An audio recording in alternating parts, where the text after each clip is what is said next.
Recording.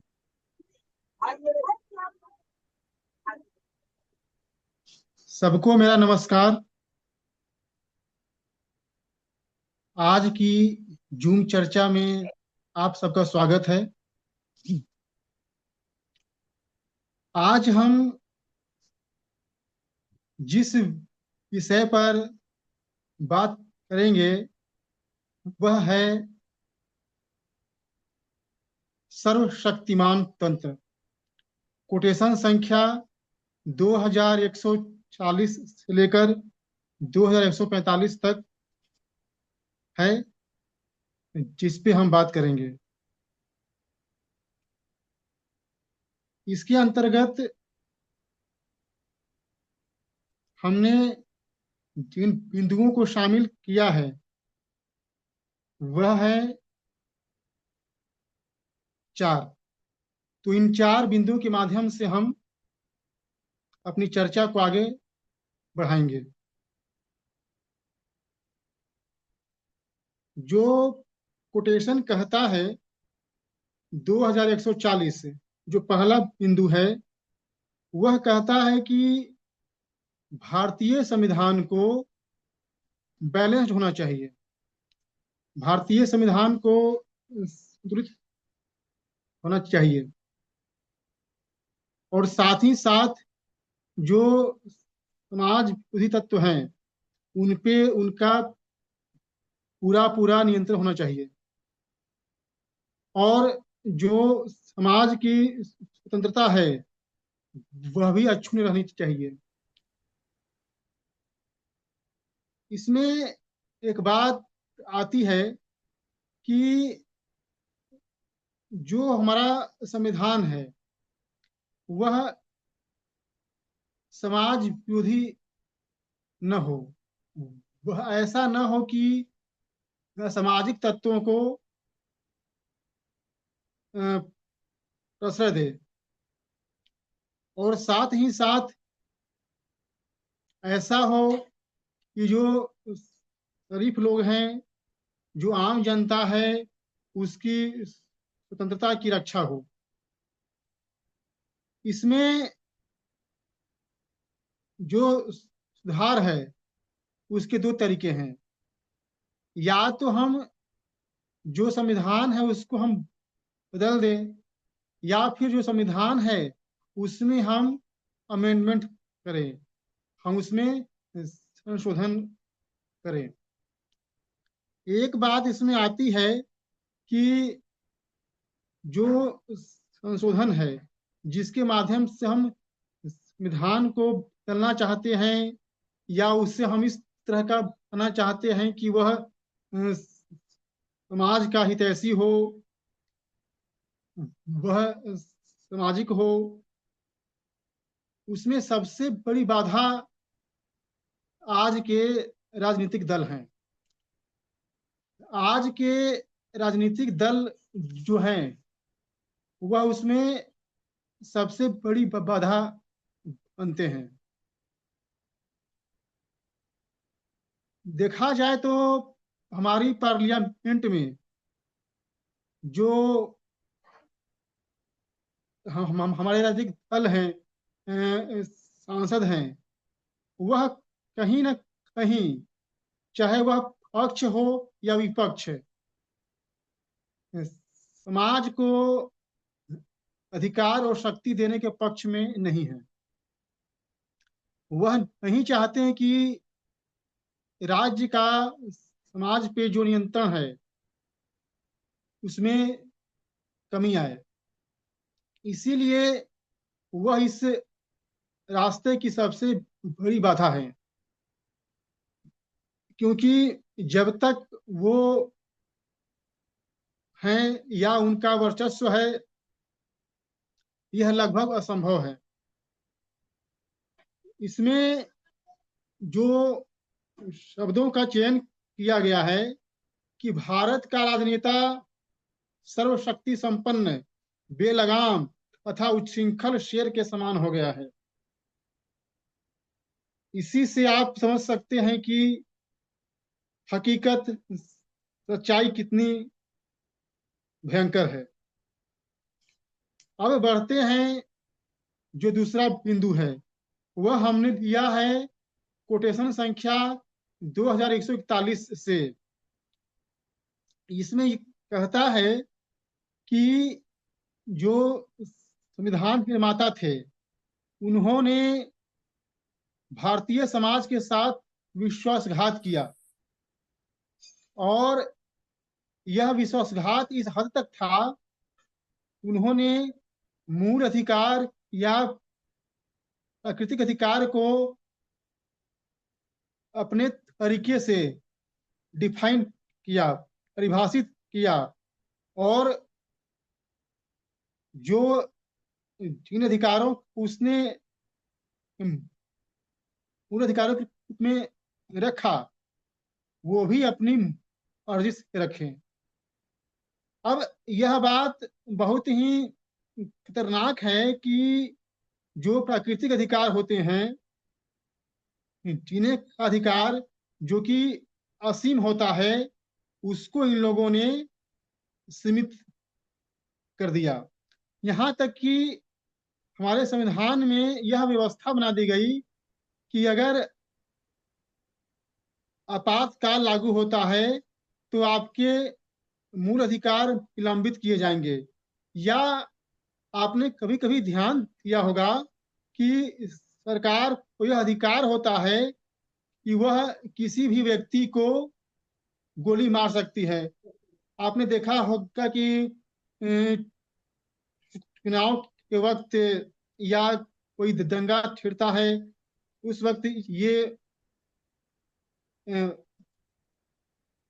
आदेश जारी होता है।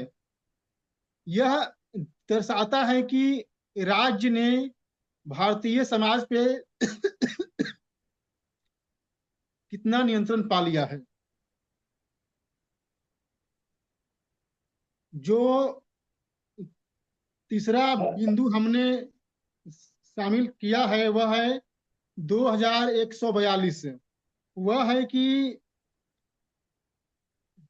आज का जो पार्लियामेंट है वह इतना उच्छृंखल हो चुका है, इतना सर्वशक्तिशाली हो चुका है। उसका कारण यह है कि आज का जो संसद है उसका अधिकार विधायिका और कार्यपालिका दोनों पर है। इसीलिए ये क्या समस्या आ रही है। विधायिका और कार्यपालिका पे जब अधिकार हो जाता है तो जो अधिकार है वह समाज को जकड़ लेता है। यहाँ तक कि जो संविधान संशोधन के अधिकार हैं वह भी उनके पास हैं। तो फिर हम क्या माने कि जब पार्लियामेंट ही संविधान में संशोधन कर रही है तो इसका मतलब है कि संविधान पार्लियामेंट का गुलाम है।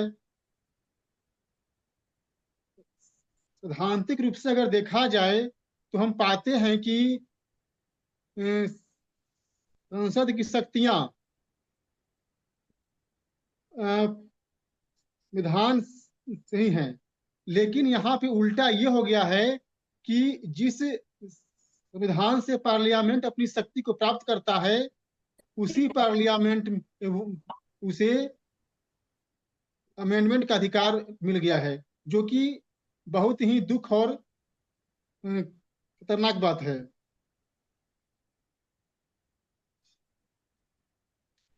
एक बात इसमें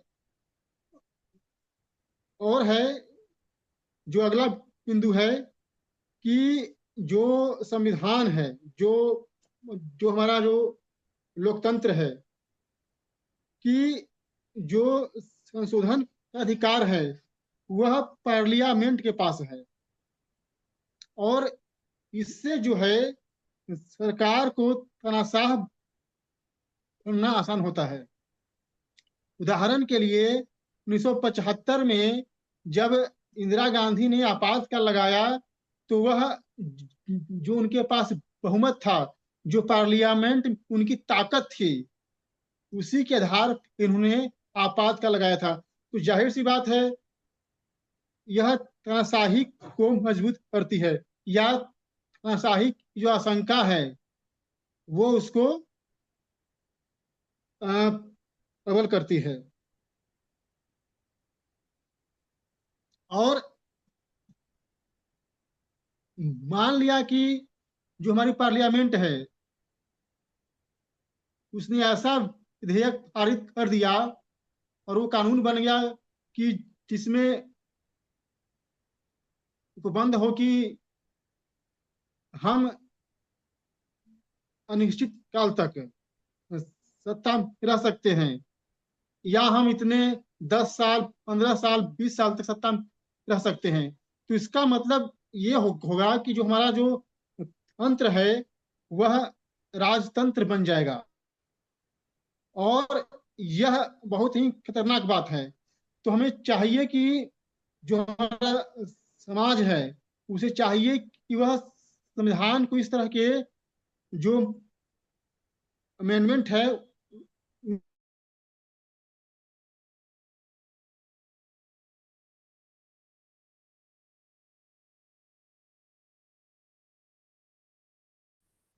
अंतरित हो गया है। मतलब कहा जाए तो जिस संविधान ने तंत्र को अधिकार दिए वही तंत्र संविधान पे हावी हो गया है। यानी हम इसे दूसरे शब्दों में कह सकते हैं कि तख्ता पलट हो गया है। जो नौकर था घर का वह घर का मालिक बन गया है। और यह जो है बहुत ही खतरनाक बात है। देखिए, एक बात यहाँ आती है कि संविधान का जो सूत्र है, जो निर्माण का जो स्रोत है वह समाज है। और उसको जो व्यवहारिक रूप में लाएगा वह है राजनीति शास्त्र। अब समस्या ये है, ये हुई कि जो हमारे संविधान निर्माता थे उनकी जो मौलिक सोच थी वह राजनेताओं की रही। और जो अधिवक्ता थे वह भी विधान सभा में थे। तो इसका परिणाम ये हो गया कि जो हमारा संविधान है वह वकीलों का स्वर्ग बन गया। इसीलिए आप देखते हैं कि हमारे यहाँ जो जो संविधान है उसमें राजनीति और जो कानूनी दांवपेच हैं, जो विवाद है वह बहुत होते हैं। इसका कारण यही है। और मैं अंत में अपनी बात खत्म करता हूं कि लोग कहते हैं कि उच्च चरित्र, जब तक उच्च चरित्र नहीं होगा तब तक अच्छा नहीं होगा। मेरा मानना है कि क्या उच्च चरित्र अपने आप आ जाएगा? नहीं। उच्च चरित्र व्यवस्था से आता है। बिना व्यवस्था के, बिना संस्कार के उच्च चरित्र नहीं आता। तो जाहिर सी बात है कि जब हमारी व्यवस्था अच्छी रहेगी अभी हमारा चरित्र अच्छा होगा। और जो अभी जो अधिकार जो पार्लियामेंट को है, असीम अधिकार, वही इसमें बाधा है। क्योंकि जो राजनेता हैं वह अभी नहीं चाहेंगे कि ऐसी व्यवस्था का निर्माण हो जिसमें ईमानदारी हो, जिसमें अच्छाई हो। तो इन्हीं बातों के साथ मैं अपनी वाणी को विराम देता हूं। उम्मीद करता हूं कि मैंने अपनी क्षमता अनुसार इन बातों को आप सबके सामने रखने का प्रयास किया। आप लोगों ने मेरी बात को ध्यान से, आप सबका धन्यवाद।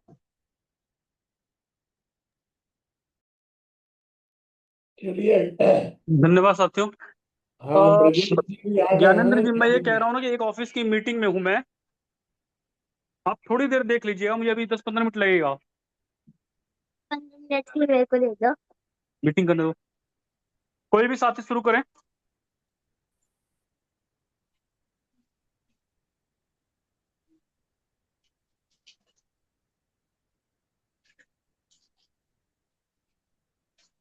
मेरी बात खत्म हो चुकी है। जो हमारे साथी हैं वो अपनी बात अब रख सकते हैं।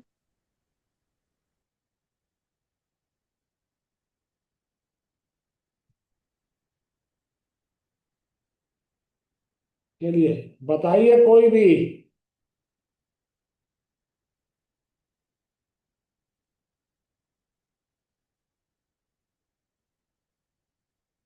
आज तो ज्ञानेंद्र जी भी रख सकते हैं, बढ़िया।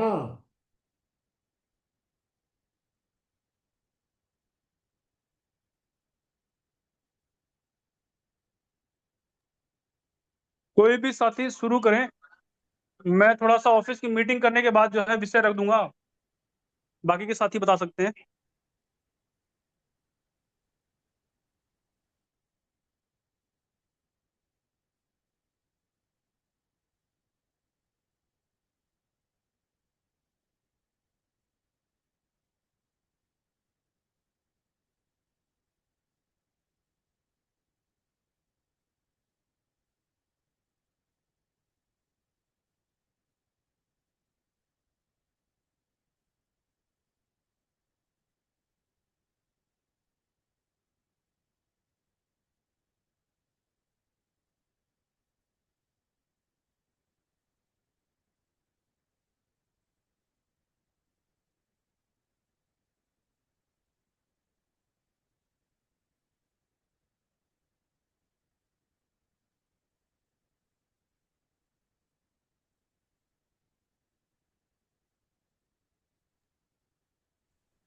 ज्ञानेंद्र जी, पवनजय जी, माता प्रसाद जी, आचार्य जी, कोई भी साथी शुरू करें।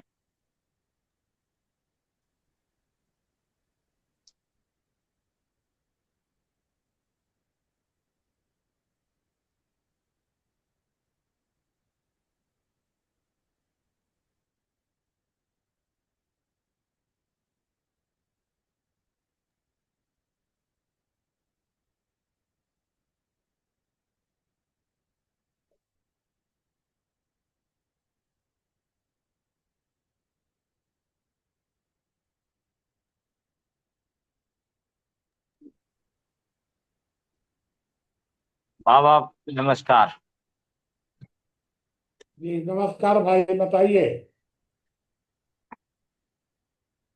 बाबा, भारतीय संविधान का संतुलित होना, बिल्कुल ये आप हमेशा बताते रहे हैं कि सबसे बड़ी बात संविधान की यही होना चाहिए कि वो समाज के मूल्यों का लोग निर्वहन कैसे कर सके, उसमें कहीं भी संविधान बाधा नहीं बनना चाहिए। क्योंकि आज जनहित वाली जितनी याचिकाएं हैं जिनको कोर्ट सुन रहा है, क्योंकि जज संविधान के नियम के अनुसार कोई अतिक्रमण करता है तो उस पर न्याय उसके लिए बनाए रखने के लिए कोर्ट हमारा काम करता है, जज काम करते हैं। अगर नियमों का उल्लंघन हुआ है तो वो उसके लिए उसे दंडित करने का अ, प्रावधान है। तो हमारा कोर्ट संविधान के द्वारा बनाए गए नियमों का पालन लोग करें, इसके लिए बाध्य करता है। आज हो ये रहा है कि समाज में जितने भी समाज के सरोकार के विषय हैं, जिन निर्णयों में समाज की भूमिका होना चाहिए, उनमें हमारी न्यायपालिका घुसी जा रही है। और विधायिका की तो बात ही अलग है कि वो अपने स्वार्थ के लिए जितने भी काम है वो सारे के सारे कर रहे हैं। समाज पे कितनी बंदिशें लगा सकते हैं, समाज को किस प्रकार से तोड़ा जा सकता है, वो सारे के सारे नियम हमारी विधायिका बना रही है और संविधान में संशोधन कर रही है। मतलब यही कि समाज की जो मर्यादाएं हैं उनको हमारी ना तो विधायिका मानती है ना न्यायपालिका मान रही है। ये हमारे आज की सबसे बड़ी विडंबना है।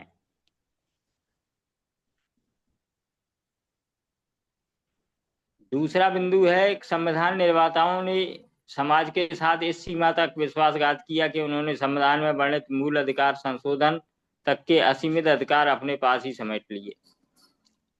ये तो हमारी संविधान सभा की स्वतंत्रता के बाद, संविधान बनने के बाद जो हमारी संसद हुई, तो उन्होंने अपने आप को दोनों ही अधिकारों से सुसज्जित कर लिया कि संशोधन भी वो कर सकते हैं, मतलब लोक का प्रतिनिधि वो कर रहे हैं और तंत्र का भी प्रतिनिधित्व वो कर रहे हैं। दोनों चीजें, दोनों में दखलंदाजी हमारी विधायिका कर रही है। तो इसका तो निर्धारण बिल्कुल समाज को करना ही पड़ेगा। अगर ये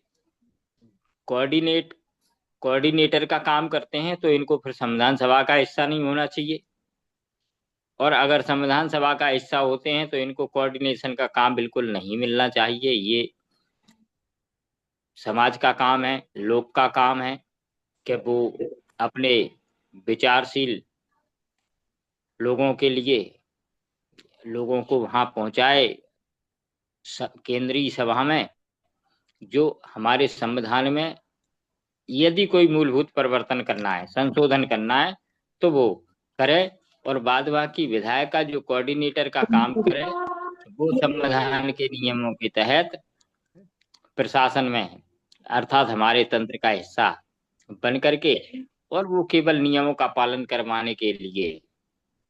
लेकिन समाज के जो अधिकार हैं, उन समाज के अधिकारों में जो निर्णय समाज को लेना चाहिए, उनमें संविधान का या हमारे तंत्र का कोई भी हस्तक्षेप नहीं होना चाहिए। हाँ, यदि कोई संविधान हमारे समाज के नियमों का उल्लंघन करता है, उसकी सीमाओं का उल्लंघन करता है, जो समाज सीमाएं निर्धारित करता है, और समाज फिर तंत्र के पास आता है कि ये असामाजिक व्यक्ति है या समाज विरोधी काम करने वाला है, उसको नियंत्रित कीजिए, तो फिर तंत्र को उसके संविधान में क्या प्रावधान है उस हिसाब से उसको न्याय, हमारी सुरक्षा की व्यवस्था करनी, ये हमारे तंत्र का दायित्व है, उसका निर्वहन तंत्र को करना चाहिए।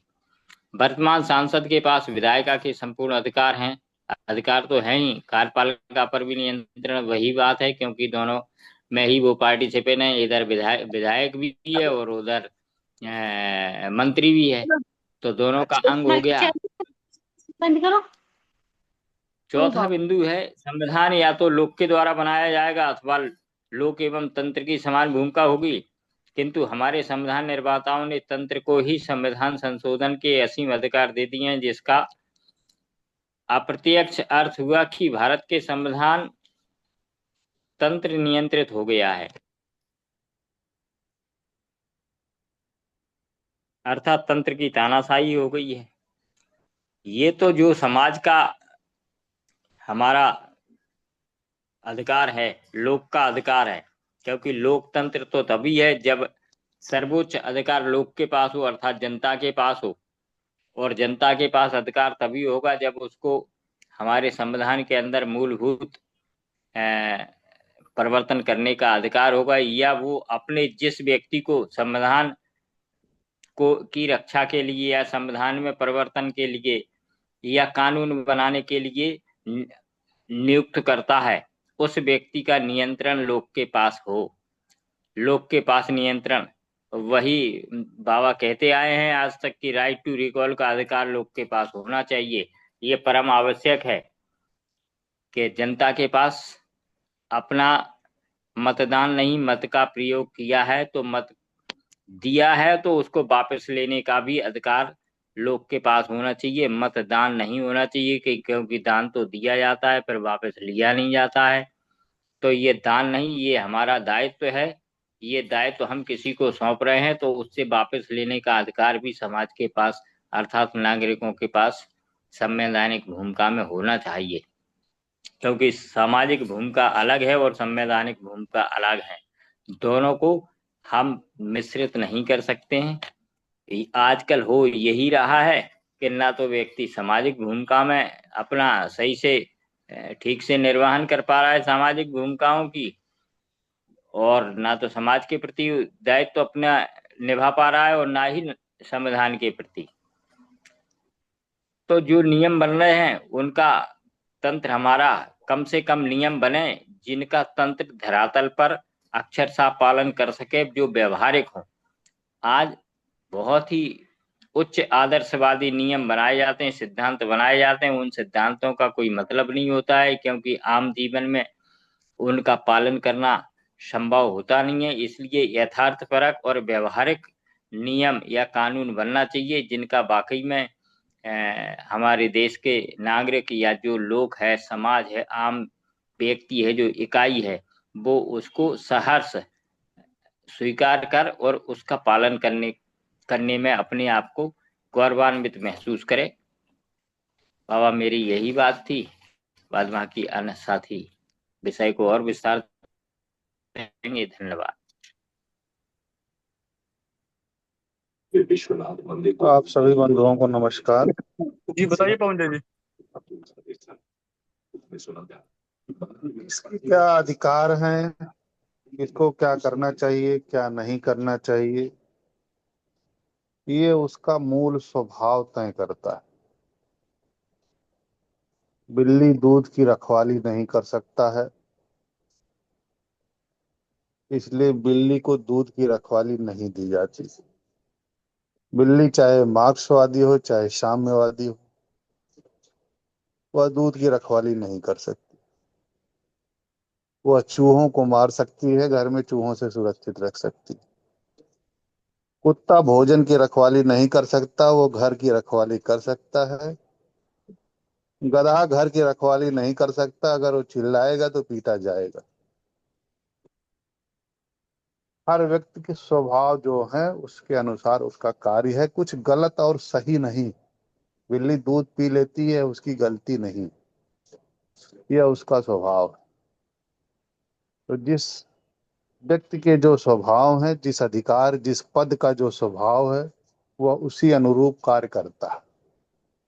सत्ता से जुड़े लोग भ्रष्टाचारी होते हैं, उनसे साधुता की उम्मीद नहीं किया जा सकता। सत्ताएं संविधान ऐसी बनाती हैं जिससे वो जनता पे शासन कर सकें, अपने राजनीतिक विरोधियों को पकड़ सकें। वह उनका सत्ता चलाने के लिए वह उनका कर्तव्य है। उसमें परिवर्तन करके कोई दूसरा आदमी, अत्यधिक दुष्ट और चालाक व्यक्ति सत्ता पे काबिज हो सकता है, जनता को यह दिखा करके कि अब इसमें परिवर्तन कर दिया जाएगा। लेकिन वह परिवर्तन ऐसा होगा जो जनता के लिए और बड़ा होगा। इस बात को भारतीय मनीषियों ने समझा। विश्व के ज्यादातर समाज सुधारक मारे गए अपने अपने देशों में। किसी को जहर का प्याला पीना पड़ा, किसी को सूली चढ़ा दिया गया, किसी को तलवारों से काट डाला गया। लेकिन भारतीय मनीषी जो है अपनी बात सही जगह कहते थे। वो सत्ता से नहीं कहते थे, वो समाज से कहते थे। समाज उनको सुनता था और सम्मान देता था। बाबा अपने घर को चलाने के लिए सत्ता से कहने नहीं जा रहे हैं। हम लोगों को बाबा ने एक उदाहरण पेश किया कि अपने परिवार को चलाने के लिए, एक रखने के लिए उन्होंने एक अपनी संवैधानिक व्यवस्था बनाई। उन्होंने अपना परिवार रजिस्टर करवाया। उन्होंने अपने घर के बच्चों को लड़ाई झगड़े से दूर रखने के लिए एक व्यवस्था बनाई कि भैया जो गाली सुन के आएगा उसको 100 रुपया इनाम मिलेगा, जो लड़ाई करके आएगा उसको इनाम नहीं मिलेगा। यह एक व्यवस्था है जो समाज के लोग, परिवार के लोग अपने परिवार को बचाने के लिए और समाज के लोग समाज को व्यवस्थित रखने के लिए एक व्यवस्था बना सकते हैं, अपने परिवार के लिए और समाज के लिए। समाज के विचारकों का यह कर्तव्य है कि वह समाज की व्यवस्था को संरक्षित और सुरक्षित और सुदृढ़ करे।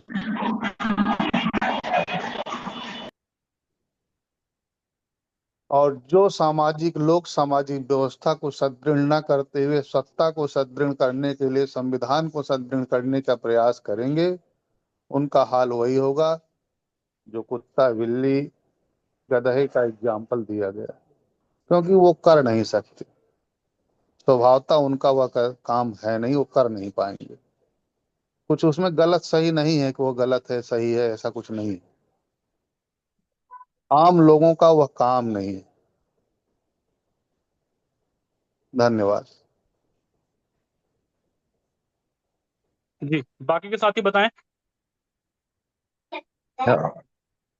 नमो नमः, धन्यवाद। जी बताइए।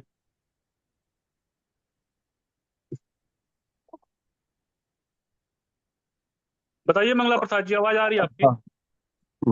आज का विषय जो है कि भारतीय संविधान पर रखा गया है, और जहाँ तक समझता हूँ इसमें इस पर विचार करना चाहिए किसको कितना निर्णय का अधिकार हो। तो यह समझना चाहिए सब लोग। अभी पवनजय जी ने जो बताया कि अव्यक्त स्वभाव अनुरूप कार्य करता है, यह तो बहुत बहुत महत्वपूर्ण विषय है। नारी अपने स्वभाव के अनुसार करते हैं, पुरुष अपने स्वभाव के अनुसार। वैसे ही समाज में हर व्यक्ति हैं अपने अपने स्वभाव अनुरूप कार्य करते हैं। तो स्वभाव की पहचान और स्वभाव के अनुरूप कार्य कैसे किसको प्राप्त हो, यह बहुत बड़ा वैज्ञानिक ऐसा प्रश्न है। हालांकि इस प्रश्न का हल करना संभव नहीं है, संभव है। और स्वभाव की पहचान के लिए विधाएं भी हैं, और उस पर कुछ निर्धारण होना चाहिए, लेकिन इसके बारे में कुछ है नहीं। तो यहाँ पर मैं कहना चाहूंगा कि भारतीय संविधान का जो संतुलन होना चाहिए, समाज विरोधी तत्व पर पूरी तरह नियंत्रण होने के साथ, समाज जो विरोधी तत्व होते हैं, वास्तव में एक संवैधानिक व्यवस्था या जो तंत्र होता है देश समाज चलाने वाला, उसका सबसे पहले जो है कि नियंत्रण जो है समाज विरोधी तत्वों पर होना चाहिए। लेकिन समाज विरोधी तत्व पर नियंत्रण की प्रमुखता संविधान में नहीं है, और नहीं का एकदम बिल्कुल बहुत है तो बहुत कम मात्रा में है, कोई विशेष नहीं है। समाज विरोधी तो ये है कि थोड़ा सा है राष्ट्र विरोधी तत्व। अभी जो है कि नया भी आया है, उसमें है कि आतंकवादियों को समर्थन करने वाला भी जो है कि आतंकवादी कहलाया जाएगा। तो ऐसा कुछ आता है, लेकिन वह समाज को लेकर के नहीं है, वह जो है कि सुरक्षा को लेकर के है। देख, तो समाज के लिए कोई मैं समझ में आता है कोई विधान बना ही नहीं है, जबकि सबसे आवश्यक है कि समाज विरोधी तत्वों पर नियंत्रण और समाज को बल देने के कुछ अधिकार होने चाहिए। और समाज जो है कि व्यक्ति और परिवार का जो है कि भला कर सकता है। संविधान व्यक्ति परिवार या हर व्यक्ति का भला नहीं करता। आज न्यायालयों में इतने अधिक मुकदमे क्यों लंबित हैं? क्योंकि वहाँ उनकी पहुंच ही नहीं, जहाँ उनका पहुंच नहीं, जहाँ उनका कार्य क्षेत्र नहीं, वहाँ कैसे हस्तक्षेप कर सकते हैं? समाज का व्यक्ति हस्तक्षेप कर सकता है परिवार के अंदर, परिवार हस्तक्षेप कर सकता है व्यक्ति के मनोवृत्ति तक। तो इस तरह से होना चाहिए। आज बताया जा रहा है कि यदि जिस रफ्तार से न्यायिक विवादों का निपटारा हो रहा है, और जितने विवाद हैं उसको 500 वर्ष तक यदि निपटारा किया जाए तब भी वो निपटने वाले नहीं, यदि नए केस न हो। यह स्थिति है, यानी कि न्यायिक व्यवस्था एकदम फेल हो चुकी है। वह सिर्फ संविधान में हस्तक्षेप करने या व्यक्ति के निजी जीवन हस्तक्षेप करने के कारण। अब संविधान निर्माताओं ने समाज के साथ विश्वासघात क्या किया नहीं किया, मैं समझता हूँ संविधान निर्माताओं ने एक आधार बेसिस दिया जिस पर हमें आगे बढ़ना चाहिए। हम संविधान निर्माताओं को विश्वासघात नहीं कर सकते। संविधान निर्माताओं ने जो है कि कोई सत्ता अपने हाथ में लिया नहीं। संविधान निर्माताओं ने एक आधार देकर के हमको सौंपा कि इसके आगे का जो उचित समझे वह संसद के द्वारा इसमें जो है कि जो आवश्यक है उसको जो है कि परिवर्तित करिए, संशोधित करिए, और वहां तक इसको और विकसित स्वरूप में ले जाइए। तो कोई भी चीज जो है कि अपने आप में एक ही समय में परिपूर्ण रूप से नहीं बनाया जा सकता है। काल समय परिस्थिति के अनुसार जो है कि हर चीज बदलता रहता है। तो आज हम जो हर चीज की परिकल्पना करेंगे, जरूरी नहीं है कि अगले पीढ़ी में वह परिकल्पनाएं सब सही हों। तो मूलतः जो है कि जो आगे उसको लेके चलने वाले लोग थे, उन्होंने उसको संविधान के साथ बहुत गलत किया। उसमें कुछ नई ऊंचाइयां, नई बेहतर कुछ कार्य करने के बजाय उसको जो है विकृत करते चले गए। और संसद संसद संसद ही जो है कि संविधान में संशोधन कर सकता है। और मूल अधिकार क्या, संशोधन की बात है तो मूल अधिकार क्या है? अभी तो यह अनिर्णय है। मूल अधिकार कोई किसी व्यक्ति का तो मैं नहीं समझता हूँ। यह है कि हर व्यक्ति का अधिकार को, निर्णय को बांटा जा सकता है या कहा जा सकता है। तो जैसे संविधान निर्माता को, संसद को एक अलग अधिकार दे दिया जाए कि लोगों को निर्णय करने की एक सीमा बनाई जाए, समाज की सीमा, अपने उसके निर्णय करने का अधिकार दिया जाए, परिवार की सीमा, उसके अपने निर्णय करने का अधिकार दिया जाए। तो हर एक विभाग है, उनको अपना एक प्रकृति मिलना चाहिए कि उसके हिसाब से अपना निर्णय कर सकें जमीनी स्थान पर। लेकिन वह भी अधिकार यदि संसद के पास है तो यह गलत है। तो संसद के पास विधायिका का तो संपूर्ण अधिकार तो रहेगा ही, लेकिन संपूर्ण अधिकार के साथ जो है कि जो अधिकार दे रही है लोगों को, उसके अंदर जो निर्णय करने का अधिकार है वह जो है कि संसद नहीं ले सकती है।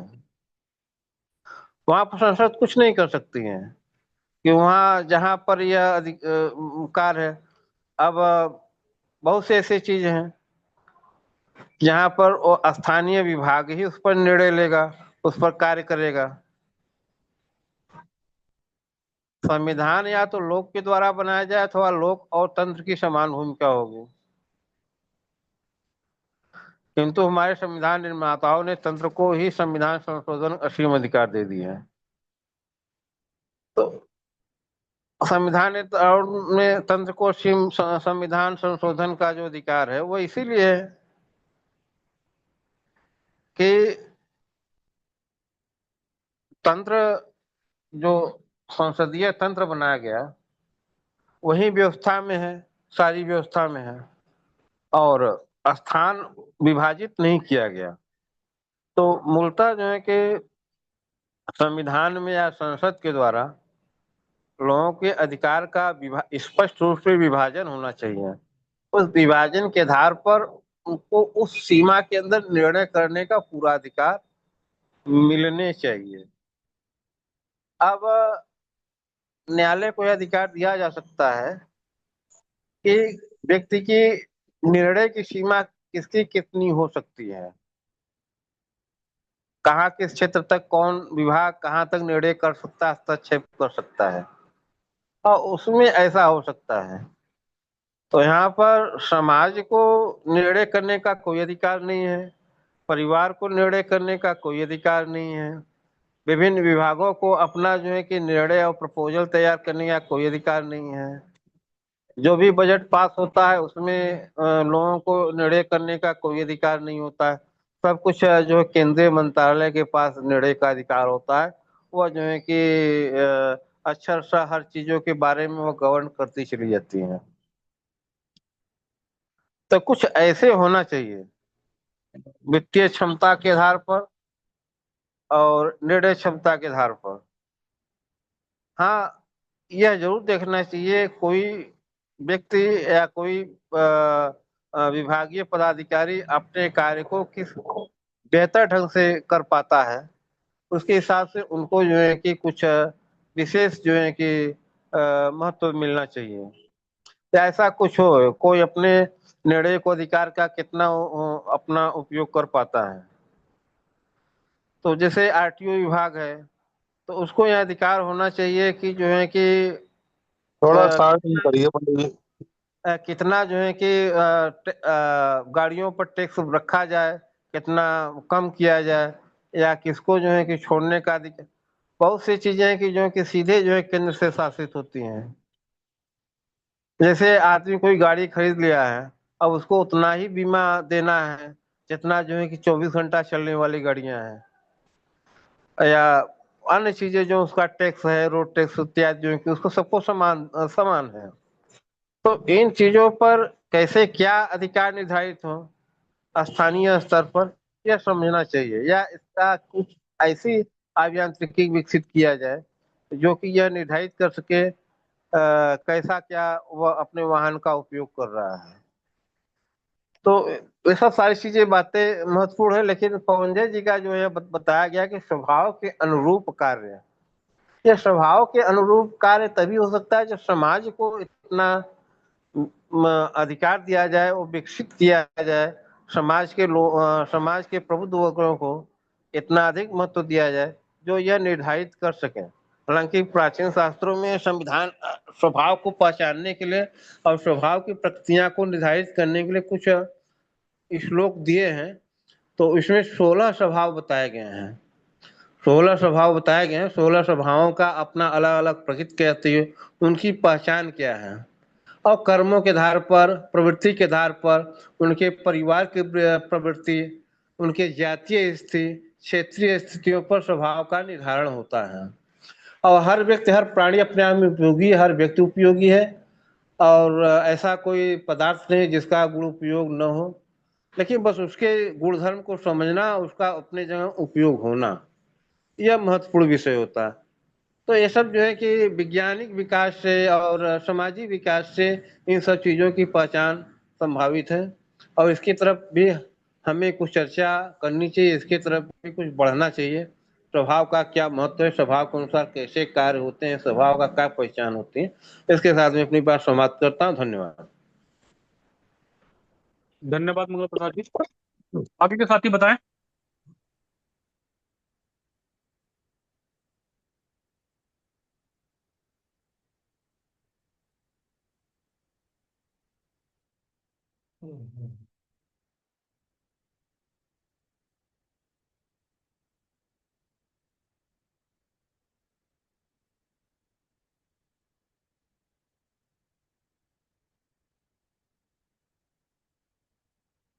बताइए कोई और। बाबा जी, मैं थोड़ा सा इस विषय पर रखना चाहूंगा। हाँ। देखिए, जो जो पहला बिंदु है, हम लोकतंत्र का एक मापदंड, एक मानक देखते हैं, तो वो मापदंड ये कहता है कि लोकतंत्र क्या है। तो लोकतंत्र का अर्थ होता है लोक नियंत्रित तंत्र को लोकतंत्र कहा जाए, न कि हम लोग लोक नियुक्त तंत्र को कहें। अर्थात जब हम तंत्र की बात करते हैं, तो तंत्र इसलिए बना है, तंत्र बना है अपराधियों पर नियंत्रण करने के लिए। लेकिन वर्तमान व्यवस्था में दिखाई देती है कि तंत्र जो है वो अपराधियों पर तो नियंत्रण नहीं रख रहा है, लेकिन तंत्र जो है वो समाज को नियंत्रित करने का प्रयास कर रहा है। अर्थात जब हम लोक नियंत्रित तंत्र की बात करते हैं, तो लोक नियंत्रित तंत्र की जगह तंत्र नियंत्रित लोक हो गया है। वो अपराधियों पर नियंत्रण नहीं कर रहा है, और वो समाज को ही नियंत्रित कर रहा है। और जो अपराधी है, अपराधियों का मनोबल बढ़ा हुआ है। तो ये जो स्थिति है, यह लोकतंत्र के लिए एक घातक स्थिति दिखाई देती है। वास्तव में लोकतंत्र का अगर हम एक अर्थ देखें, तो लोकतंत्र का हम एक अर्थ ये भी देखते हैं कि वह बहुमत का शासन है। और हमारी पिछली कई चर्चाओं में आया कि बहुमत का शासन अराजक हो जाता है। लेकिन इसको अगर तोड़ा ना जाए समाज को, और समाज जो है एकजुट रहे, तो हम देखते हैं तब जो है वह तंत्र जो है वह समाज को गुलाम नहीं बना सकता है। अर्थात वो समाज की स्वतंत्रता को बाधित कर रहा है, जबकि वास्तव में उसका कार्य था कि जो आपराधिक प्रवृत्ति के लोग हैं उनको नियंत्रित किया जाए। तो ये अपराध नियंत्रण की जगह समाज नियंत्रण का पूरा कार्यक्रम जो चल रहा है तंत्र के द्वारा या संविधान के द्वारा, वो पूरी तरह से हमें गलत दिखाई देता है। एक पॉइंट और है इसमें, जो ये कहता है कि वर्तमान संसद के पास संपूर्ण अधिकार है। तो एक हम लोग एक पंक्ति सुनते हैं कि भारत का जो संविधान लिया गया तो कहाँ से लिया गया, तो संसदीय व्यवस्था हमारी जो ली गई, वो संसदीय व्यवस्था ली गई हमारी ब्रिटेन से। और ब्रिटेन की संसद के बारे में कहा जाता था कि वो स्त्री को पुरुष और पुरुष को स्त्री बनाने के अतिरिक्त जो है सब कुछ करने में सक्षम है। तो हमारी जो संसद है वो संसदीय व्यवस्था जब वहां से ली गई तो उसके पास भी ऐसी असीमित शक्तियां दी गई कि वो कुछ भी करने में सक्षम है। अर्थात कार्यपालिका को तो उसने पूरी तरह से देखा जाए तो गुलाम बना लिया है। और इस पर मैंने पहले चर्चा रखी भी थी एक बार कि हम जो मंत्रिमंडल देखते हैं, मंत्रि परिषद देखते हैं, जो हमारा मिनिस्ट्री है, वो पूरा का पूरा जो है एक ही बॉडी से निकल रहा है, लेजिस्लेटिव बॉडी से, और वही जो है एग्जीक्यूटिव बॉडी में भी जा रहा है। अर्थात जब एक व्यक्ति दो दो भूमिकाओं में रहेगा तो वहां पर निश्चित स्तर पर जो है कार्यपालिका के जो अधिकार हैं वह समाप्त हो जाएंगे।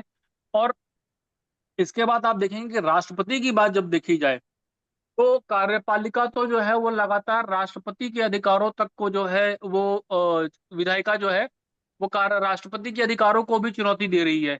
इसी तरह से अभी कुछ दिन पहले जो घटना हुई, जो न्यायालय के संबंध में प्रकरण हुआ, न्यायालय ने राष्ट्रपति के बिना सहमति के या फिर अ, अपने आप जो है कर्नाटक केस में उन्होंने कानून बना दिए।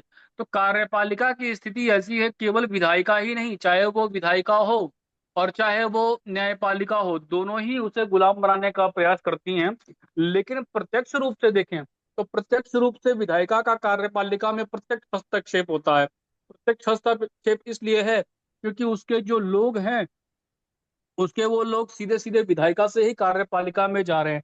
तो ये कोई आदर्श स्थिति नहीं है। और जो चेक एंड बैलेंस का जो सिस्टम कहते हैं, वो चेक एंड बैलेंस के सिस्टम को भी ये वायलेशन जो है इसका वायलेशन करता है।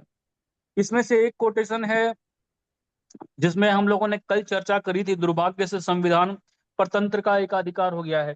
तो मैंने कल इस विषय पर कहा था कि वास्तव में तानाशाही किसी भी परिस्थिति में नहीं आनी चाहिए, और तानाशाही को रोकने का जो सबसे अच्छा विकल्प मैं देखता हूँ वो यही देखता हूँ कि जितनी व्यवस्था डिसेंट्रलाइज होगी तानाशाही के चांसेस उतने कम हो जाएंगे। अगर व्यवस्था जो है वो केंद्रीयकृत होगी तो केंद्रीयकृत व्यवस्था में तानाशाही आने के जो चांसेस हैं वो बहुत ज्यादा हो जाते हैं। तो हमें यही प्रयास करना पड़ेगा कि तानाशाही को अगर रोकना है तो हमारी जो व्यवस्था है उस व्यवस्था को डिसेंट्रलाइज करने की आवश्यकता है, न कि हम दोबारा से राजतंत्र की तरह चले जाएं। अर्थात व्यवस्था जितनी अधिक केंद्रित होगी उतना अधिक तानाशाही का खतरा होगा। और इसी खतरे को कम करने के लिए जो हम कहते हैं कि एक संविधान सभा बननी चाहिए, अर्थात संसद के पास संविधान संशोधन का अधिकार, कानून का अधिकार, कानून बनाने का अधिकार, सारे अधिकार एक ही इकाई के पास नहीं होने चाहिए। जब एक अधिकार होंगे तब ये समस्या होगी, और अलग अलग स्थान पे अगर ये रहेंगे तो इस प्रकार की कोई समस्या नहीं आएगी। तो इसके लिए हम लोग संविधान सभा, संसद और राष्ट्रपति, जब भी कोई संविधान संशोधन हो तो तीनों की सहमति ली जाए, ये एक अच्छी व्यवस्था हो सकती है। बाकी के साथी जो है अपनी बात रखेंगे जी। धन्यवाद।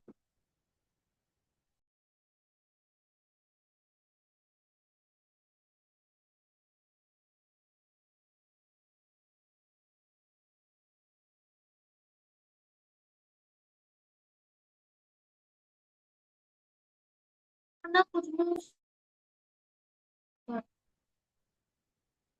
वैद्यराज जी, सोहन जी, राजेश प्रजापति जी या बबलू जी कुछ भी कहना चाहें, आचार्य जी आप कुछ कहना चाहें।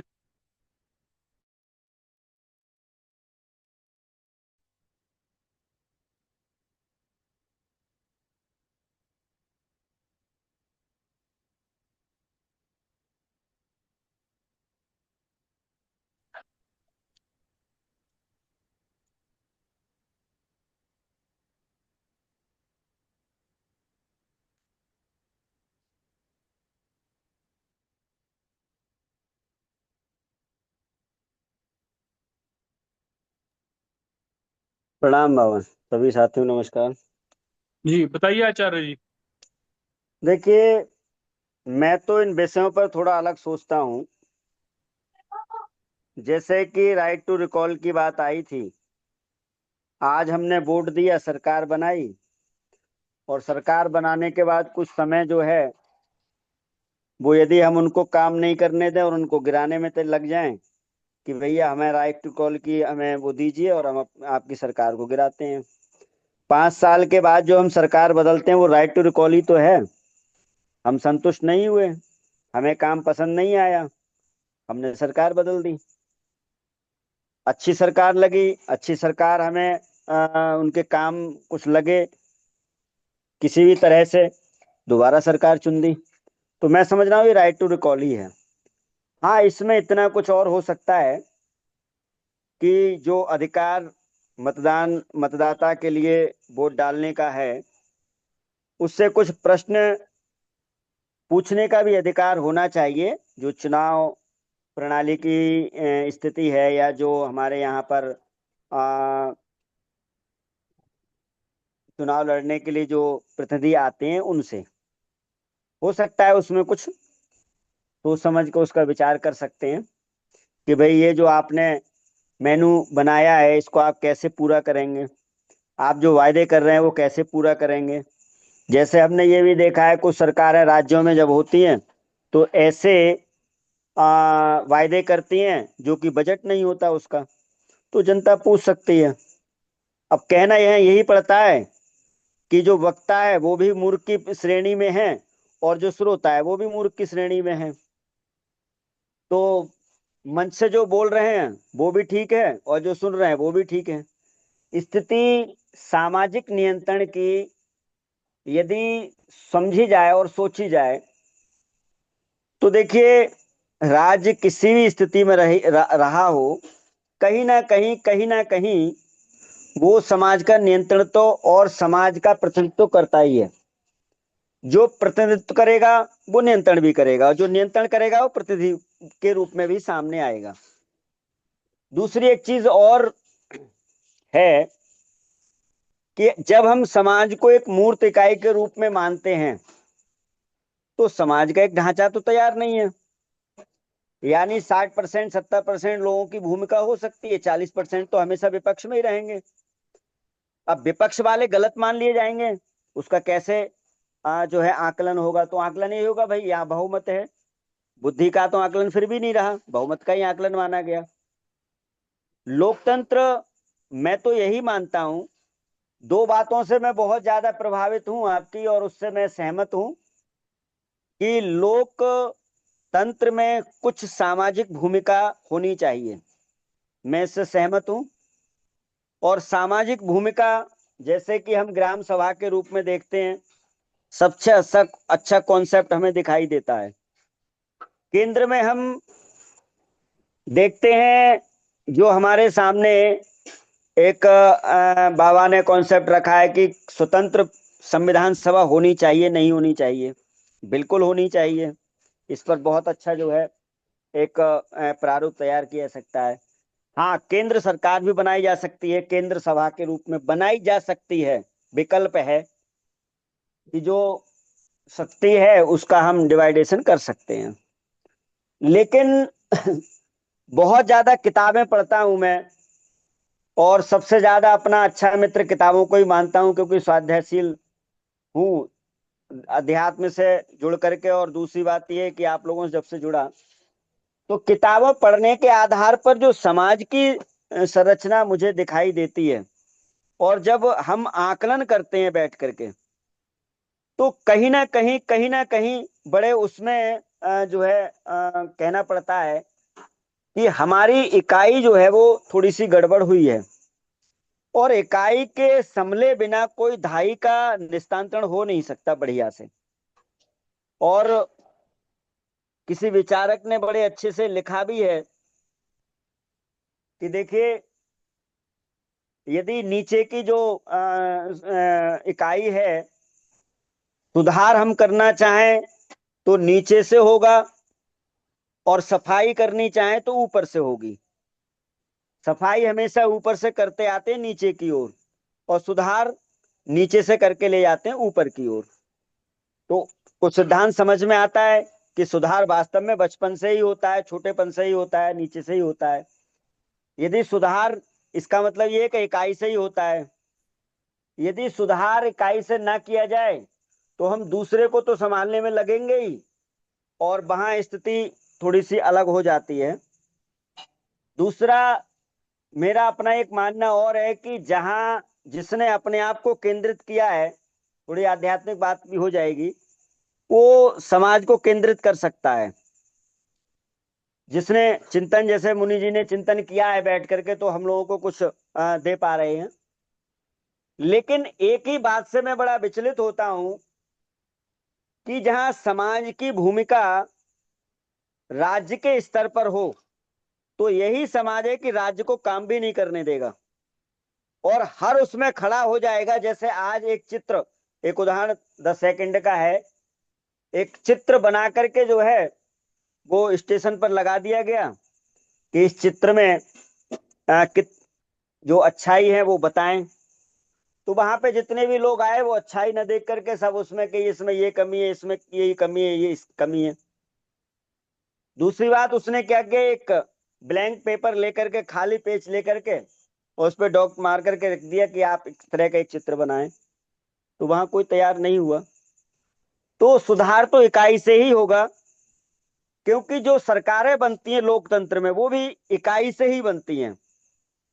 और मैं पुनः कहना चाहता हूं कि व्यक्ति की मंशा ही होती है, संविधान वही होता है, व्यक्ति की मंशा होती है वो काम कैसे करे।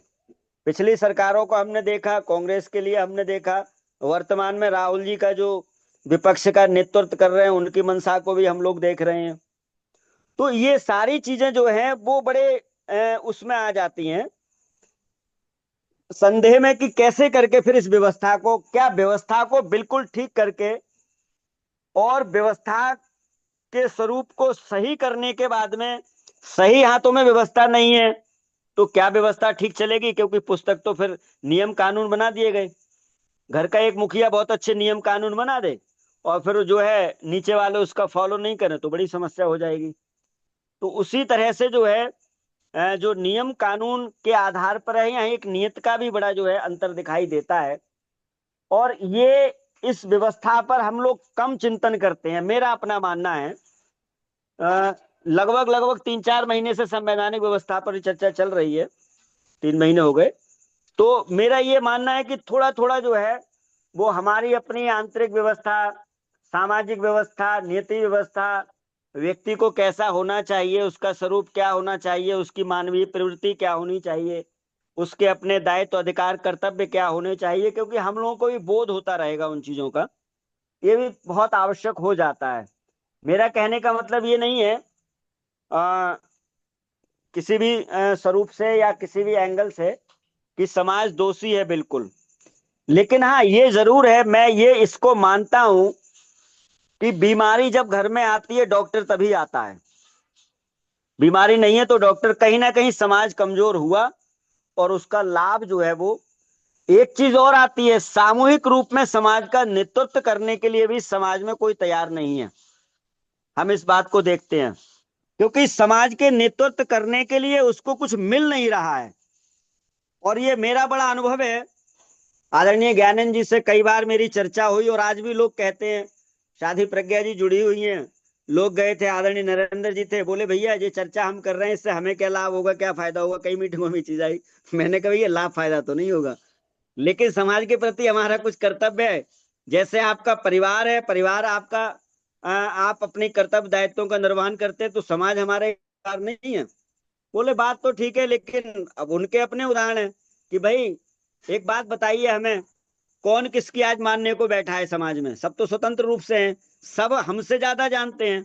ये बात भी सही है कि आज समाज में आप कोई अच्छी बात बताओ तो कहते हैं कि हम आपसे ज्यादा जानते हैं। और भारत में एक चीज कहावत कही गई है कि अगर फ्री में कोई चीज मिलती है तो परामर्श फ्री में मिल जाता है। व्यक्ति से समस्या बताओ वो समाधान बताने लगता है। तो मेरा कहने का मतलब ये है कि सामाजिक व्यवस्था का ढांचा यदि कुछ तैयार हो और इसका एक स्वरूप भी तैयार हो, मतलब ये नहीं कि हम समाज में जा रहे हैं, मेरी बड़ी चाहना ये रहती है, मेरी अपनी भावनात्मक इच्छा रहती है कि कुछ हमारे पॉइंट्स हों जो अकाट्य हों। और एक बात से मुझे दुख प्रकट होता है, जैसे कि यदि हम किसी प्रश्न का उत्तर, कोई जिज्ञासु, मैंने एक उदाहरण भी दिया है कि जैसे विद्यालय में एक अध्यापक से अगर कोई व्यक्ति प्रश्न कर रहा है, बच्चा, स्टूडेंट, तो अध्यापक को ये नहीं कहना चाहिए कि इस प्रश्न का उत्तर हमारे पास नहीं है। हाँ, सब्जेक्ट वाइज तो होना चाहिए। भाई मैं हिंदी का विद्यार्थी तो हिंदी का टीचर हूँ, तो आप मेरे से क्वेश्चन करिए। क्योंकि आज भी मैं गया था, थोड़ा सा एक बैठक मैंने ली थी छोटी सी, उसमें 2-4 लोग, कुछ प्रश्न आए कि साहब सामाजिक स्वरूप क्या होना चाहिए। तो मैंने कहा जो पुस्तक है, क्योंकि एक पुस्तक है मेरे पास, मैंने कहा कुछ इसमें सूत्र दिए हुए हैं, और ये सूत्र जो हैं वो बहुत गहन चिंतन के बाद श्रद्धेय बजरंग मुनि जी ने तैयार किए। उनका लगभग 60 या 70 साल का अपना अनुभव रहा है, और मेरी दृष्टि में मैंने थोड़ा अपना वो किया था बचाव, एक तरह से बचाव का नहीं, मैंने कहा देखिए मैं मानता हूं कि उन्होंने जो शोध किए हैं और जो विचार किया है वो निष्पक्ष भाव से किए हैं। निष्पक्ष भाव से किए हैं, इसलिए मैं मानता हूं कि जब निष्पक्ष भाव से वो सुधार किए गए हैं तो वो आपको उपयोगी हो सकते हैं। अब तुरंत उन्होंने प्रश्न कर दिया कि ऐसे महापुरुषों का हम दर्शन करना चाहेंगे, हम बहुत अच्छी से मीटिंग रखेंगे और उसमें आप बुलाइए और वो करिए। तो मैंने कहा उम्र उनकी ज्यादा हो गई है, 87-88 साल के बाबा हैं, और वो हर जगह तो नहीं जा सकते। तो थोड़ी चर्चाएं और चली थी। तो ये मैं इसलिए थोड़ा कह रहा था कि एक प्रश्न वहां पर आया कि सामाजिक स्वरूप क्या होना चाहिए।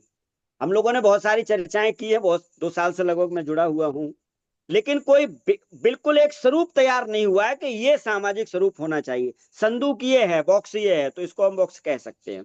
तो इसी तरह से कोई हमसे पूछे संविधान में क्या सुधार होना चाहिए, तो एकदम उस पर कि संविधान में हमारी दृष्टि में ये आपका कुछ और नया आता है तो इस पर भी सुधार हो सकता है, ये और इसमें दिया जा सकता है कि भाई इसमें और सुधार किया सकता है। लेकिन हम लोगों ने चिंतन ये किया है बाबा के मार्गदर्शन में, तो ये इसका हो सकता है विकल्प। जैसे ही राज व्यवस्था की बात है कि राज व्यवस्था कैसे होनी चाहिए, क्योंकि हम एक मोटिवेटर के रूप में जा रहे हैं, तो राज व्यवस्था ऐसी होनी चाहिए। हमारा अपना सोचना है, यहाँ ये तो कहते हैं हमारा अपना सोचना है, और हमने श्रद्धेय बजरंग मुनि जी के सानिध्य में रह करके ये निष्कर्ष निकाला। लेकिन आप कुछ और परामर्श देते हैं और अच्छा होता है तो हम उसको सम्मिलित कर सकते हैं, और आप भी उसमें सम्मिलित हो सकते हैं, दोनों विकल्प रख दिए जाए वहां। तो ये थोड़ा सा जो है मैं महसूस करता हूं कि इन पर भी हमारी थोड़ी चर्चा और एक स्वरूप जो है विषयवाही बन जाए, जिससे स्पष्टता जो है वो समाज में रखें और उससे समाज प्रभावित हो और समाज की एक रूपरेखा बने। जी धन्यवाद। बाकी के साथी बताएं।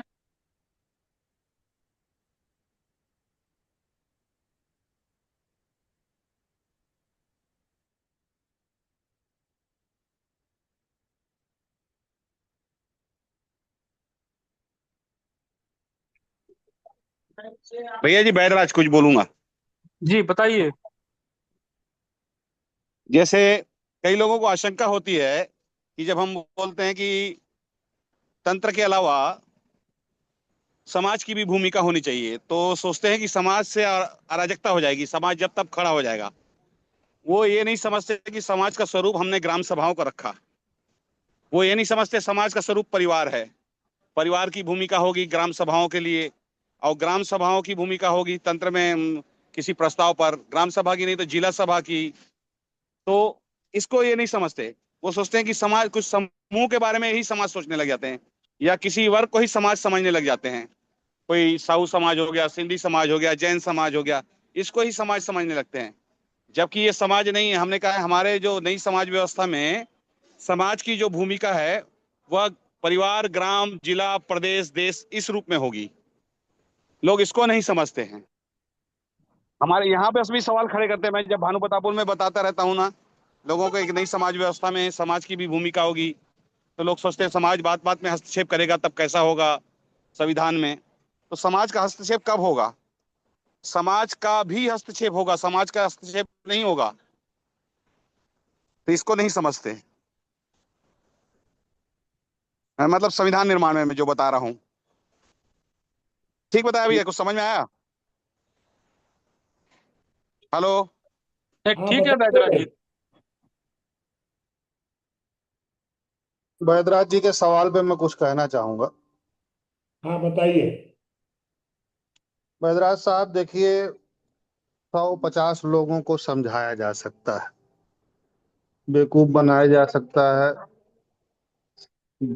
उनको बुद्धिमान महसूस कराया जा सकता है, कि समाज उसी चीज को एक्सेप्ट करता है जो व्यवस्था उसे समझ में आए और हितकारी भी हो। तो जो चीजें सत्ता में संलिप्त होंगी वो भ्रष्टाचार से दूर नहीं रह सकती या गुलामी से दूर नहीं रह सकती। समाज इस चीज को भी जानता है। जो भी सत्ता में संलिप्त होंगे वो कहीं न कहीं से या तो दबाव में होंगे या भ्रष्टाचार में। तो हम 10-20 लोग मिल के 100-200 लोग मिल के यह फैसला नहीं ले सकते हैं कि संविधान समाज परिवार और गांव के लोग बनाएंगे। हम जो मेरा मानना है कि हम पर समाज को भी सही नहीं कर सकते। हम समाज के लिए एक व्यवस्था दे सकते हैं, परिवार के लिए एक व्यवस्था दे सकते हैं। वह व्यवस्था यदि अच्छी होगी तो समाज उसको हाथों हाथ लेगी और एक्सेप्ट करेगी। धन्यवाद। ठीक बाकी है। के साथी बताएं।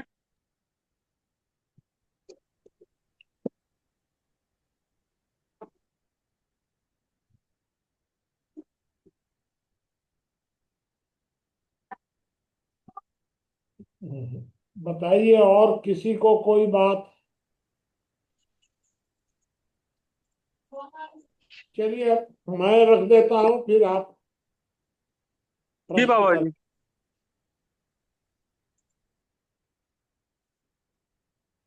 कि पुराने जमाने में था राजतंत्र। राजतंत्र की बुराइयों को अनुभव करके करीब 2500 वर्ष पहले भारत में तो 2500 वर्ष पहले बुद्ध आए, लेकिन विदेशों में 2500 पहले शायद ग्रीस या एथेंस या क्या कहाँ कोई जगह थी, वहां के कुछ लोगों ने, छोटी सी जगह, एक देश था वो, उस छोटे से देश के लोगों ने राजतंत्र की जगह लोकतंत्र की शुरुआत की। और लोकतंत्र का मतलब वहां यही हुआ कि सब लोग बैठ करके निर्णय करेंगे। यही से उसकी शुरुआत हुई।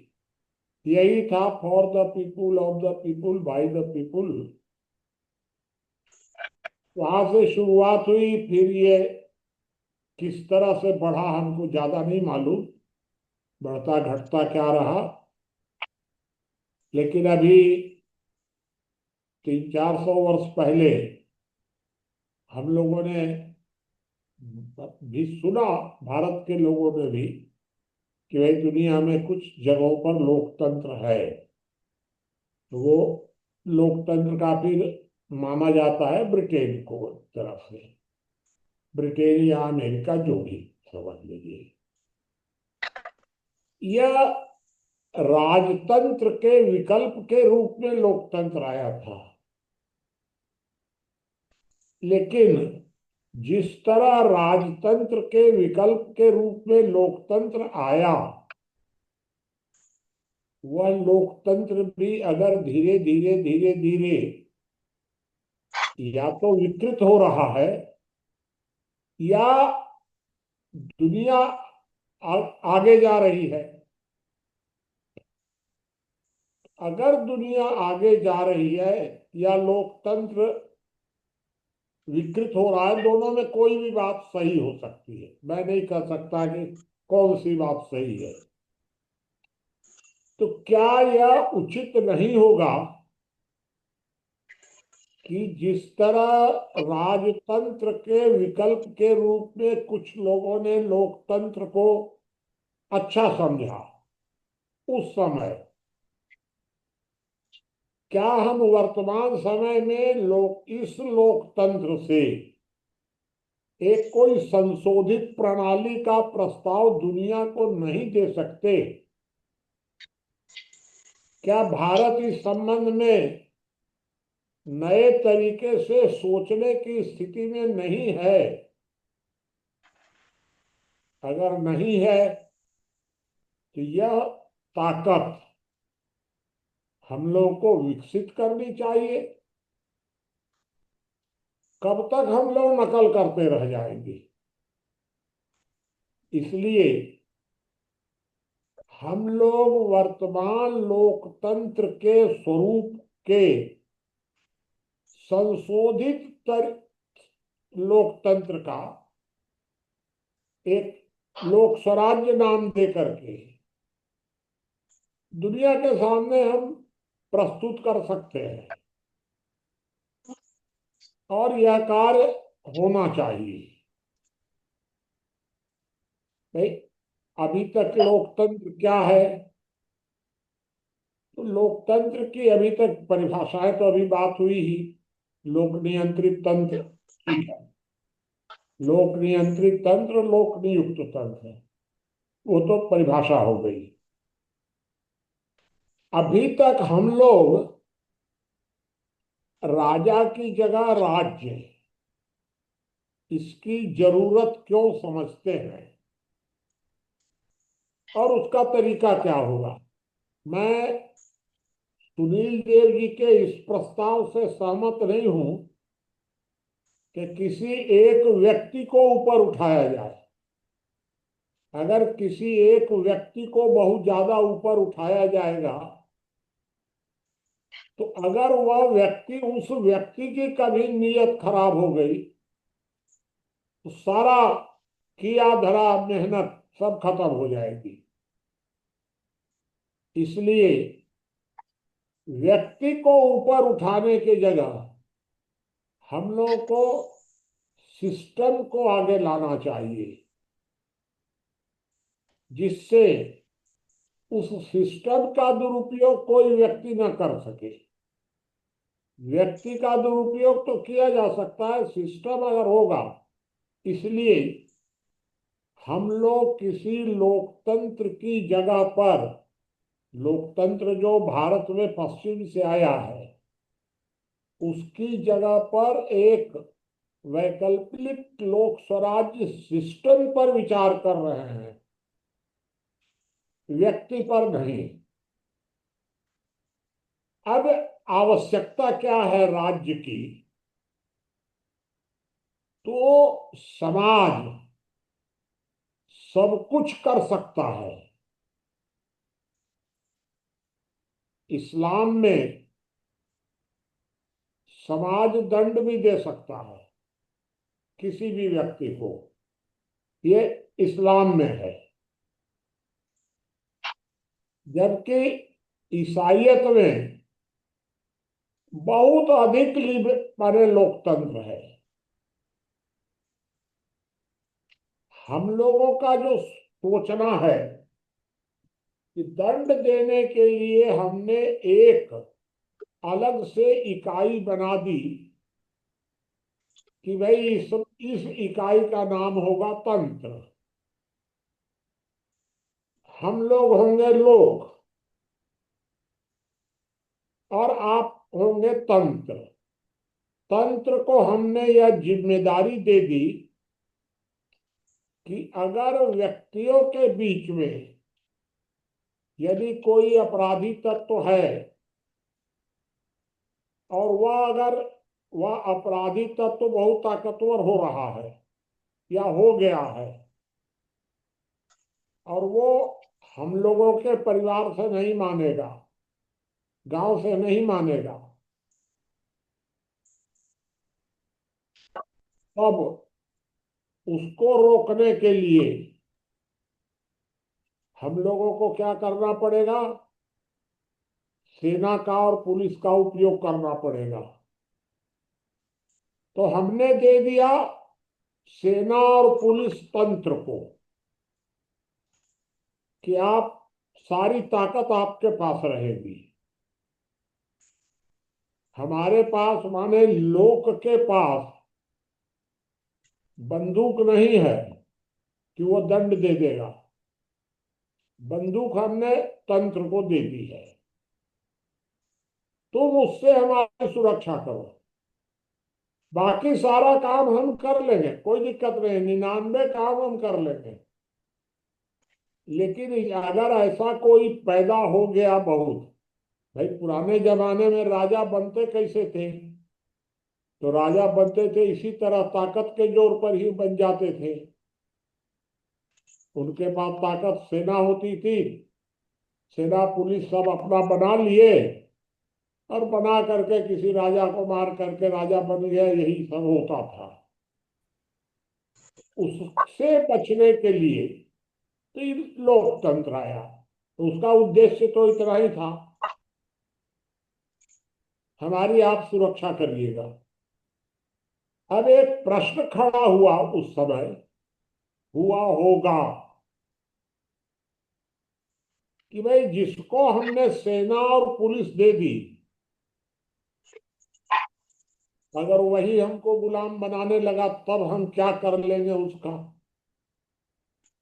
हमारे पास क्या उपाय है? हम कैसे मान लें कि जिसको हमने पावर दे दिया वह तानाशाह नहीं बन जाएगा? और उसको रोकने का क्या उपाय होगा? क्या आवाज कट कट के आ रही है? मेरी आवाज तो इसके नियंत्रण के लिए एक सिस्टम सोचा गया कि हम उसको एक संविधान बना कर देंगे और वह उस संविधान के अंतर्गत ही कार्य करेगा। ये हमने बना दिया, लेकिन एक दिक्कत ये खड़ी हो गई फिर बाद में कि भाई हमने एक उसकी सीमा निर्धारित कर दी कि तुम इससे ज्यादा आगे नहीं बढ़ोगे, तुमको सिर्फ इतना ही काम करना है। ये हमने एक सीमा बना दी संविधान के माध्यम से। अब यहां दिक्कत यहां आकर के ये पैदा हुई कि हमने जो सीमा बना दी, उसके पास क्या है? सेना पुलिस, सब कुछ उसके पास है। अगर उसने सेना और पुलिस की ताकत पर संविधान पर ही कब्जा कर लिया तब? इसका कोई उपाय नहीं था। तब एक सिस्टम सोचा गया कि तंत्र से ऊपर एक राष्ट्रपति होगा।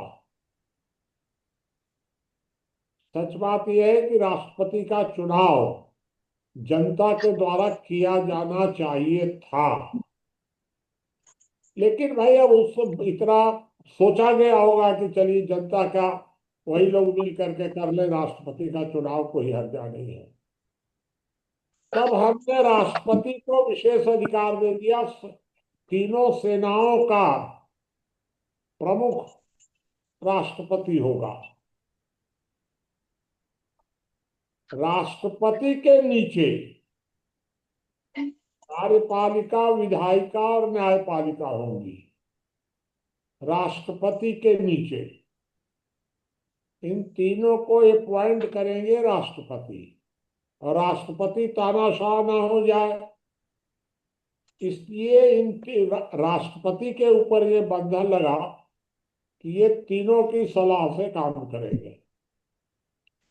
यह सोचा गया उस कालखंड में। अब भारत में क्या हुआ? तो भारत में हमारे जो तंत्र के थे, कार्यपालिका, विधायिका और न्यायपालिका, तो हमारी कार्यपालिका ने, कार्यपालिका के प्रमुख जो बने, उन्होंने सबसे पहले विधायिका पर कब्जा किया। आज उसमें हाँ? और विधायिका को कब्जा करने के लिए हमारे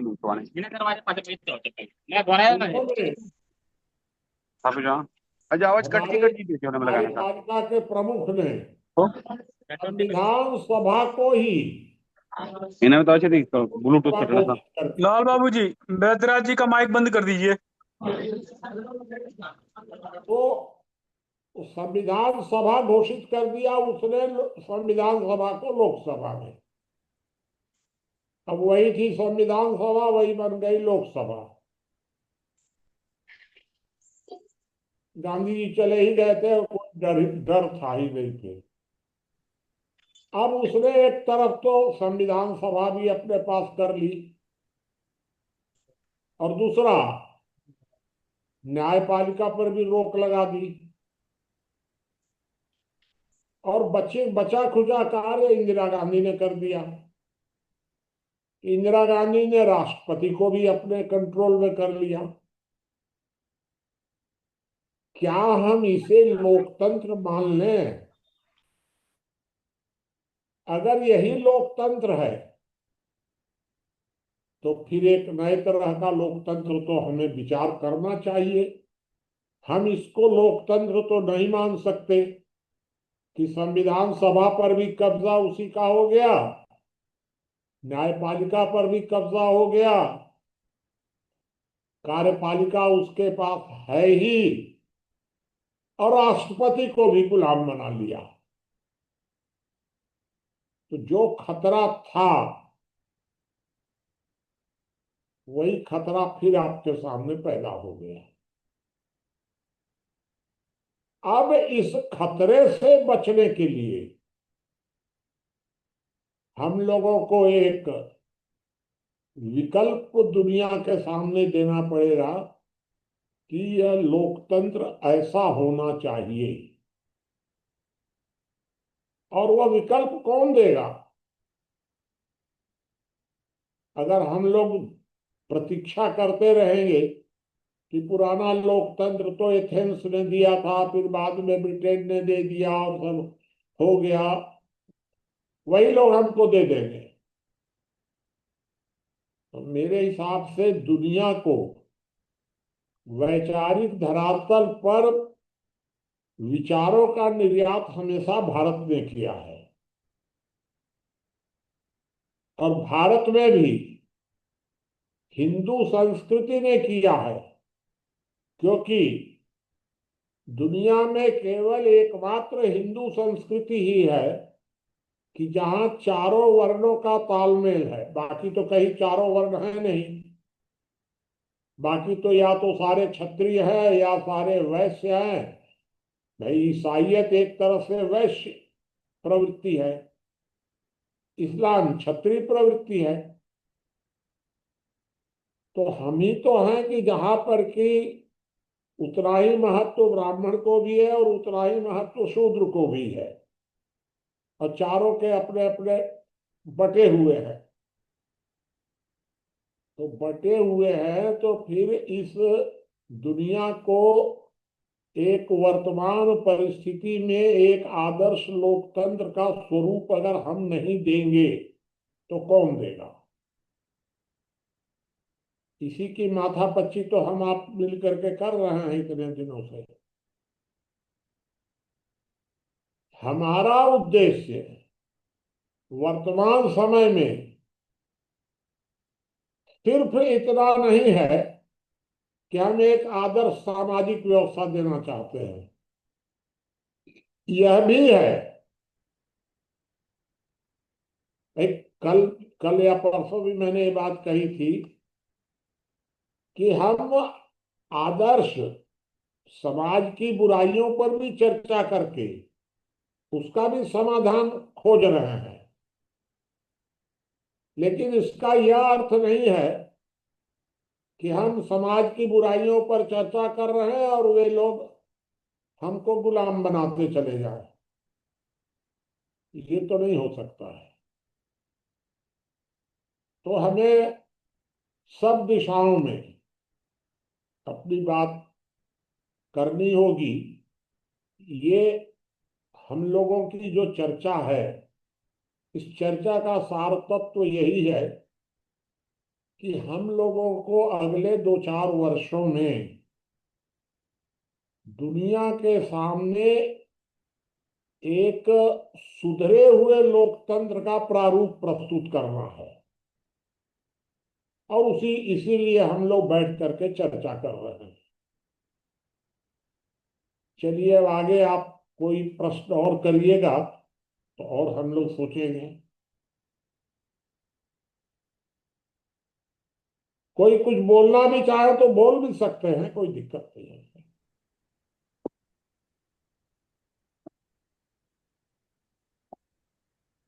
बाबा जी, आपने एक बात कही, राष्ट्रपति जो है वह कार्यपालिका, न्यायपालिका और विधायिका तीनों से ऊपर है, हाँ और वही राष्ट्रपति जो है कार्यपालिका का अंग भी है। जी, दोनों दोनों कार्य उसको दिए गए। राष्ट्रपति ही जी कार्यपालिका की नियुक्ति करता है, जी राष्ट्रपति ही प्रधानमंत्री बनाता है। तो इसका मतलब यह है कि राष्ट्रपति, सुप्रीम कोर्ट के जज को कौन चुनता है? राष्ट्रपति। जी राष्ट्रपति सुप्रीम कोर्ट का न्यायाधीश भी चुनता है, राष्ट्रपति विधायिका का भी हेड है, और वही कार्यपालिका का भी हेड है।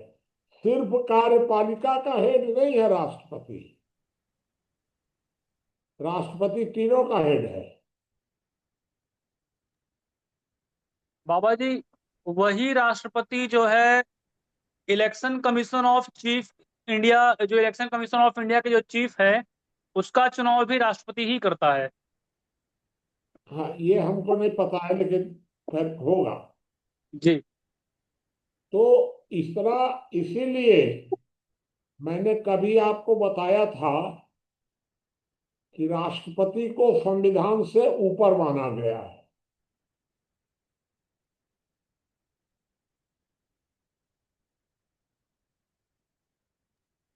बाबू जी, लेकिन माना गया था, अब इन्होंने नीचे कर दिया। हाँ बाबा बताइए। जी, अगर राष्ट्रपति संविधान से ऊपर है तो संविधान से ऊपर तो समाज भी है, तो क्या ये माना जाए कि राष्ट्रपति समाज के इक्वल है या नहीं, समाज का तो प्रतिनिधित्व कर रहा है? ये आप बताइए कि राष्ट्रपति संविधान से ऊपर है, राष्ट्रपति संविधान के अनुसार ही बनता है। जी तो दोनों ही तो भूमिकाएं हैं उसके पास। जी क्योंकि राष्ट्रपति की जो शपथ है, वो मैं बताया था आपको, वह शपथ प्रधानमंत्री, चीफ जस्टिस, या जितने सांसद सांसद जितने हैं, उपराष्ट्रपति, सबकी तुलना में उसकी शपथ अलग होती है राष्ट्रपति की। लेकिन अगर राष्ट्रपति के पास सेना भी है, राष्ट्रपति तीनों का हेड है, और राष्ट्रपति ही तानाशाह बन जाए, तब उसके नियंत्रण के लिए ये कार्यपालिका, विधायिका और न्यायपालिका तीनों को अलग अलग बनाया गया है कि कहीं राष्ट्रपति ही न तानाशाह बन जाए।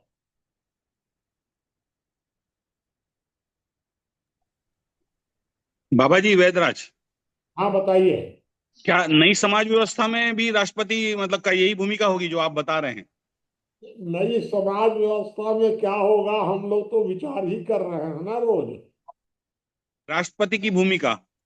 नहीं, हम लोग अभी मैंने जो लिखा है 15 दिन पहले, जब आप लोगों ने प्रश्न किया था, 3 लोगों ने, बबलू जी ने और आप वैद्यराज जी ने, और एक आदमी और थे, वो अपने विपिन। तब उस प्रश्न पर, तीनों के प्रश्नों का मेरे पास जब कोई जवाब नहीं था, तब मैंने सोच साच करके एक सिस्टम बना करके और 2-3 दिन चर्चा हम लोगों ने की। अब उस चर्चा के हिसाब से आप बताइएगा कि उसमें क्या करना चाहिए और वो तो मेरा प्रस्ताव था। उस प्रस्ताव में हम लोगों ने जो दिया है वो मैं आपको एक दो लाइन में ही बता देता हूं कि उस प्रस्ताव में हम लोगों ने तीन को सबसे ऊपर माना है। एक, जनता द्वारा निर्वाचित एक संविधान सभा, एक। दूसरा, राष्ट्रपति। और तीसरा, तंत्र। तंत्र माने आप अभी मान सकते हैं जैसा भी है। ये तीनों मिल करके ही एक प्रकार के हमारे मालिक हो जाएंगे।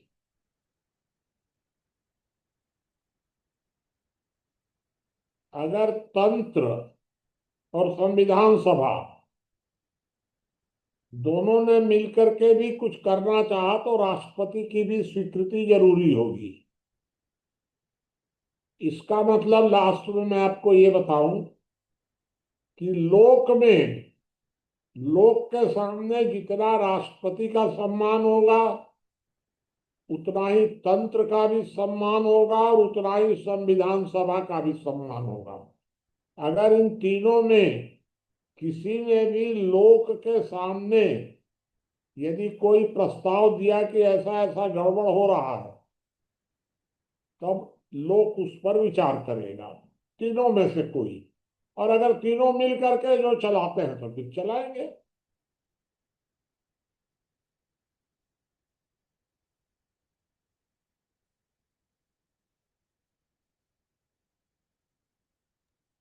बाबा जी, राष्ट्रपति को संविधान से ऊपर रखने का अर्थ यह है कि हम उसे संरक्षक के तौर पे संविधान से ऊपर देख रहे हैं। हाँ, उतना ही तो है, बस केवल संरक्षक। जी।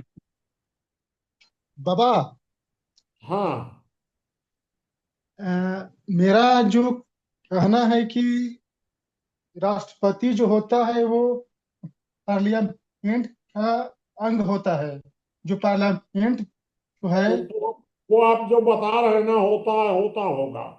हम लोग नए तरीके से बताइए क्या अच्छा किया जाए अच्छा राष्ट्रपति को। अच्छा अच्छा। भाई, जो आप बता रहे हैं वो होता होगा। हम विपुल जी। लोगों ने संविधान सभा, राष्ट्रपति और तंत्र, इन तीनों को मिला करके और संविधान घोषित कर दिया। ये तीनों मिलकर संविधान में संशोधन कर सकते हैं। लेकिन अगर कोई सुझाव होगा तो हम लोग बैठ के विचार करेंगे, सब लोग। बाबा जी, राष्ट्रपति संसद का भी अंग है, किंतु आपातकाल की स्थिति में राष्ट्रपति जो है वो सर्वशक्तिशाली हो जाता है। इसका अर्थ यह है कि वो संविधान के संरक्षक की भूमिका में भी है और तंत्र का भी संरक्षक है। ठीक है, यही तो है। जी। जो वो शपथ लेता है वो यही लेता है। इसका मतलब ये है बाबा जी, बाकी सब लोग शपथ लेते हैं संविधान के अनुसार कार्य करने की, और हाँ हाँ राष्ट्रपति शपथ लेता है संविधान की सुरक्षा की। हाँ, ठीक बात है, यही जी। है।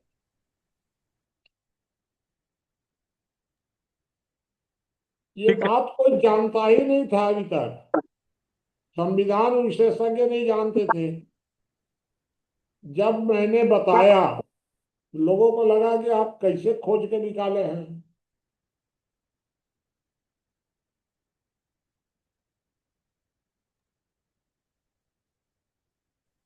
किसी साथी का कोई प्रश्न है?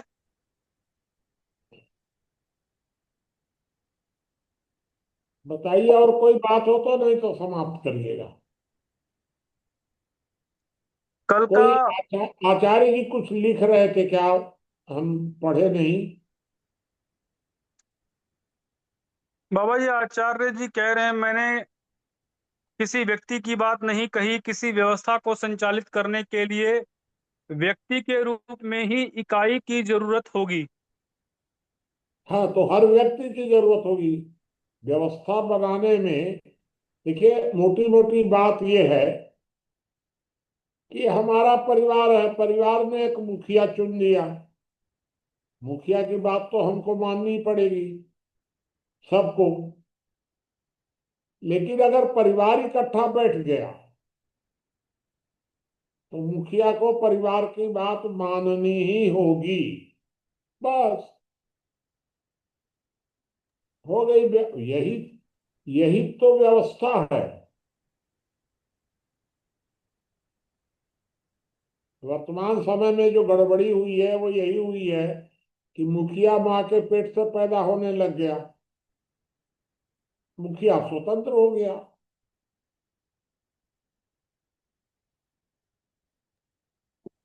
किसी अन्य साथियों को प्रश्न है?